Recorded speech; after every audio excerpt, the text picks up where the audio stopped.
എല്ലാ പ്രേക്ഷകർക്കും പുതിയൊരു വീഡിയോയിലേക്ക് സ്വാഗതം. ദുൽഖർ സൽമാന്റെ വെഫാറ ഫിലിംസ് നിർമ്മിക്കുന്ന 7ാമത്തെ ചിത്രമായ ലോക ചാപ്റ്റർ 1 ചന്ദ്ര ഓണം റിലീസായി എത്തുന്ന വിവരം നമ്മുടെ പ്രേക്ഷകർക്കെല്ലാം അറിയാമല്ലോ. ചിത്രം കേരളത്തിന് പുറത്ത് വിതരണം ചെയ്യുന്നവർ വൻപൻ കമ്പനികളാണ്.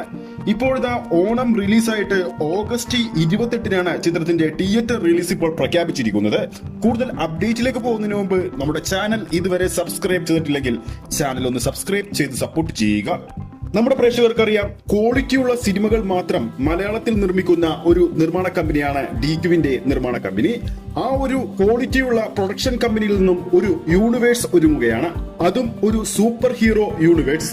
കല്യാണി പ്രിയദർശൻ, നസ്ലിൻ തുടങ്ങിയവർ കേന്ദ്ര കഥാപാത്രമായി എത്തുന്ന, എന്തിന് DQവും ടോവിനോ തോമസ് എന്നിവർ ക്യാമിയോ റോളിൽ എത്തുമെന്ന് പ്രതീക്ഷിക്കുന്ന ലോക ചാപ്റ്റർ 1 ചന്ദ്ര ഈ വരുന്ന ഓഗസ്റ്റ് 28-ന് ലാലേട്ടൻ ചിത്രമായ ഹൃദയപൂർവ്വം എന്ന സിനിമയുടെ അതേ റിലീസ് തീയതിയിൽ തന്നെ റിലീസ് ചെയ്യാൻ തീരുമാനിച്ചിരിക്കുകയാണ്. ഇത് സിനിമയിൽ മേലുള്ള അവരുടെ വിശ്വാസം തന്നെയാണ് കണക്കിലാക്കേണ്ടത്. ലോക ചാപ്റ്റർ 1 ചന്ദ്രയുടെ സെൻസറിംഗ് റിപ്പോർട്ടുകൾ പ്രകാരം ചിത്രത്തിന് U/A സർട്ടിഫിക്കറ്റ് ആണ് ലഭിച്ചിരിക്കുന്നത്.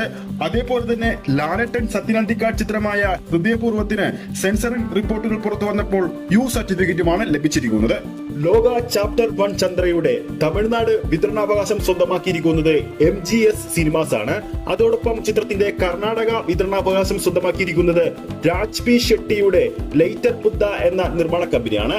അങ്ങനെ വൻപൻ നിർമ്മാണ കമ്പനികളാണ് ചിത്രം കേരളത്തിന് പുറത്ത് സ്വന്തമാക്കിയിരിക്കുന്നത്. അപ്പോൾ നമ്മുടെ പ്രേക്ഷകരുടെ അഭിപ്രായത്തിൽ ഓണം റിലീസായി എത്തുന്ന ലാലേട്ടൻ ചിത്രമായ ഹൃദയപൂർവ്വത്തിനാണോ DQവിന്റെ നിർമ്മാണ കമ്പനിയിൽ എത്തുന്ന ലോക ചാപ്റ്റർ 1 ചന്ദ്രക്കാണോ ആഗസ്റ്റ് 28-ന് പ്രേക്ഷകർ തിയേറ്ററിൽ ആദ്യം തന്നെ പോകാൻ പോകുന്നുണ്ടെന്ന് താഴെ കമന്റ് ചെയ്യാൻ മറക്കരുത്.